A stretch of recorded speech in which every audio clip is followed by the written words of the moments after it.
फिर अब भारत के नतीजे तो आ चुके हैं। अगर बात करें एनडीए और आईएनडीए गठबंधन की, तो भाई जो अहंकार भाजपा में देखने को मिल रहा था, जो अहंकार बीजेपी के वर्करों में सबसे ज्यादा दिख रहा था, जो बात कर रहे थे 400 पार की, इस बार मोदी सरकार, मोदी का परिवार 400 पार। अब वही 400 पार का जो नारा भाजपा के वर्कर लगा रहे थे, अब भाई साहब जो अहंकार था भाजपा का वो टूट चुका है। जो 400 पार का नारा था अब वो 290 पर आके सिमट चुका है। कारण भाजपा ने जो 5 साल में जो वादे किए थे कि हमने इस 5 साल में डेवलपमेंट की है, वो डेवलपमेंट किन मुद्दों पे की थी, चलिए उस पर एक नजर मारते हैं। सबसे बड़ा मुद्दा था मणिपुर हिंसा, जहां पर लड़कियों के साथ रेप हुए, सब कुछ हुआ। उस पर भाजपा ने कोई कमेंट नहीं किया उस चीज पर। फिर उसके बाद चंडीगढ़ में जो मेयर के इलेक्शन में उस तरह से किस तरह से डेमोक्रेसी को कुचला गया, वो भी सब लोगों ने देखा। ये दूसरा सबसे बड़ा काम किया भाजपा ने। तीसरा, जो ओपोजिशन थी, ओपोजिशन के लीडरों को उन्होंने सीधा जेल में भेजा। उसके बाद की अगर बात की जाए तो अलग अलग मुद्दों पर सबसे बड़ा कारण था किसान आंदोलन, जिसमें भाजपा को करारी हार पंजाब में तो देखने को मिली। पंजाब में जहां वो बात कर रहे थे एग्जिट पोल कह रहे थे कि भाजपा को 3 से 4 वोटें मिलेंगी, वही भाजपा को कोई खाली हाथ वहां से पंजाब से निकले। क्यों? क्योंकि जो इन्होंने इन 5 सालों में ठीक साल भर किसान सड़कों पर बैठे, तो लोगों में इस चीज का गुस्सा था, आक्रोश भी था। इस बार भाजपा को हम सरकार नहीं बनने देंगे। फिलहाल काउंटिंग जो है वो अभी भी चल रही है।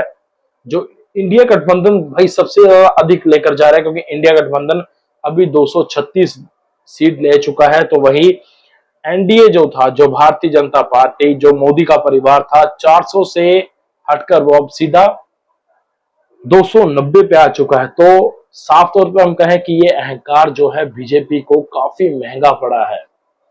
बीजेपी जो वादे कर रही थी, जो जिन मुद्दों को लेकर वो आ रही थी कि हमारी दूसरे भारत से बाहर दूसरे देशों में हमारी तूती बोलती है, हमें लोग जानते हैं, हमें पहचानने लगे हैं।